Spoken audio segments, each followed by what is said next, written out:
Hi friends, అందరికీ నమస్తే. జై బోలో గణేష్ మహారాజ్కి జై. పార్ట్ 6 ఈ వీడియోలో అయితే మెయిన్ అప్డేట్ అయితే ఇవ్వడం జరుగుతుంది. మనకైతే మన బడా గణేష్ యొక్క లెగ్స్ అయితే రెడీ అయితే అవ్వడం అయితే జరుగుతుంది. మీకు నేను లాస్ట్ వీడియోలో చూపెట్టిన రింగ్స్ అయితే చూపెట్టాను కదా, అవి మన లెగ్స్కి సంబంధించిన రింగ్స్ వెల్డింగ్ చేసుకోవడం అయితే ఏ విధంగా అయితే పక్కకు పెట్టుకున్నారో అదేవిధంగా మన లెగ్స్కు సంబంధించిన వర్క్ కూడా అయితే ఇప్పుడైతే ప్రజెంట్ అయితే అవ్వడం జరుగుతుంది అండి. ఇక్కడ మీరు చూస్తున్న అదైతే మన లెగ్స్ అండి. మన వినాయకుడికి పాదం నుండి నడుము వరకు ఎంతవరకు అయితే ఉండాలో అంత వెడల్పుతోటి హైట్ తోటి అయితే మనకైతే మన వర్క్ అయితే చేయడం అయితే జరుగుతుంది. లెగ్స్ అయితే రెడీ అయితే అవ్వడం జరిగింది. ఒక మధ్యలో ఒక రాడ్ తీసుకొని దానికైతే పైన కింద కానీ రాడ్స్ అయితే వెల్డింగ్ చేసుకోవడం అయితే జరిగింది. ఆ వెల్డింగ్ చేసుకున్న రాడ్స్కు చుట్టూ నిన్న చూపెట్టిన రింగ్స్ అయితే ఉన్నాయి కదా, వాటిని అయితే వెల్డింగ్ అయితే చేసుకోని అయితే ఏ సైజులో అయితే ఉంచాలో అంత సైజులో అయితే మన మోకాల వరకు కానీ పాదాల వరకు కానీ అయితే రింగ్స్ అయితే వెల్డింగ్ చేసుకోవడం అయితే జరిగిందండి. అంతేకాకుండా ఈ వర్క్ అయితే చాలా త్వరగా అయితే జరుగుతుంది. ఓ పక్క లెగ్స్ తయారవుతున్నాయి, ఓ పక్క హ్యాండ్స్కి సంబంధించిన రింగ్స్ కూడా మనకైతే రెడీ అయితే అవ్వడం జరుగుతుంది. దీంతోపాటు మన బొజ్జ గణపయ్యకు సంబంధించిన పొట్ట భాగం కూడా అయితే మనకైతే రెడీ అయితే అవ్వడం జరిగింది. ఈ కాలుకు సంబంధించిన నడుము భాగం నుండి తల భాగం వరకు ఏ విధంగా అయితే ఎంతవరకు అయితే మనకు ఆ పొట్ట భాగం అయితే రెడీ అయితే అవ్వడం అయితే జరిగింది. అది కూడా మీకైతే చూపెట్టడం అయితే జరుగుతుంది. వర్క్ అయితే చాలా అయితే త్వరగా అయితే ఎక్కువ అయితే చేయడం అయితే జరుగుతుంది.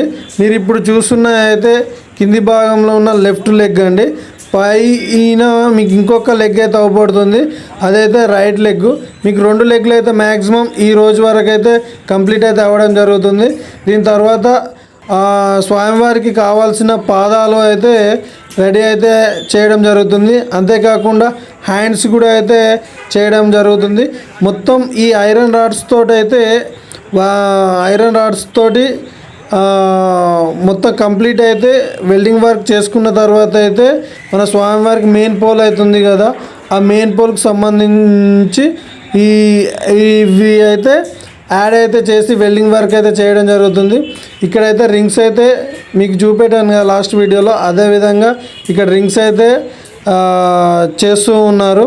ఈ రింగ్స్ చేసిన తర్వాత మన స్వామివారి లెగ్స్ అయితే కంప్లీట్ అయిపోయి ఈ వెల్డింగ్ వర్క్ అంతా అయిపోయిన తర్వాత మన స్టమక్ వర్క్ కూడా అయితే కంప్లీట్ అయితే అవ్వడం అయితే జరుగుతుంది.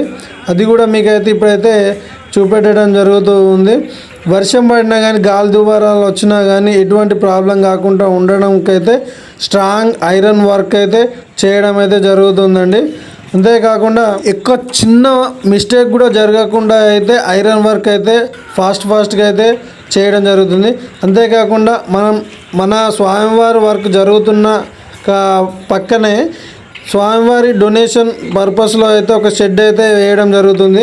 స్వామివారికి చాలామంది స్వామివారి భక్తితోటి అయితే ఇక్కడికి వచ్చి అయితే డొనేషన్ అయితే ఇవ్వడం అయితే జరుగుతుంది. ఇక్కడ ప్లేస్ అనేది సరిగా లేకపోవడం వలన ముందు అయితే ఒక చిన్న షెడ్ లాగా అయితే వేయడం జరుగుతుంది. అంతేకాకుండా ఇప్పుడు ఇక్కడ మీరు చూస్తున్న వర్క్ అయితే స్వామివారి స్టమక్ పొట్టకు సంబంధించిన వర్క్ అండి. ఇక్కడ ఇప్పుడు మీరు చూస్తున్నారు కదా, ఇది అయితే నడుము భాగం నుండి తల భాగం వరకు ఏ విధంగా అయితే స్వామివారి పొట్ట అయితే ఉండాలో, బొజ్జ అయితే ఉండాలో ఆ విధంగానైతే మనకైతే వెల్డింగ్ వర్క్ అయితే చేసుకొని అయితే కంప్లీట్గా అయితే పెట్టడం జరిగింది. దీనిని అయితే మెయిన్ పోల్కి అయితే లెగ్స్ రెడీ అయిన తర్వాత మరియు ఈ లెగ్స్ వెల్డింగ్ చేసిన తర్వాత ఇదైతే ఫిక్స్ చేయడం అయితే జరుగుతుంది. వర్క్ అయితే చాలా ఫాస్ట్గా జరుగుతుంది. స్టమక్ వర్క్ కూడా జరిగింది. అదేవిధంగా తలలు కానీ నాగుపాములు స్నేక్లు కానీ రెడీ చేసిన తర్వాత అయితే మనకు వెల్డింగ్ వర్క్ అయితే కంప్లీట్గా అయితే మీకైతే స్వామివారిని అయితే చూపెట్టడం జరుగుతుంది. స్వామివారికి సంబంధించిన అప్డేట్స్ అయితే వస్తూనే ఉంటాయి. మీరైతే ఈ ఛానల్ని అయితే ఫాలో చేయండి, లైక్ అండ్ షేర్ కూడా చేయండి.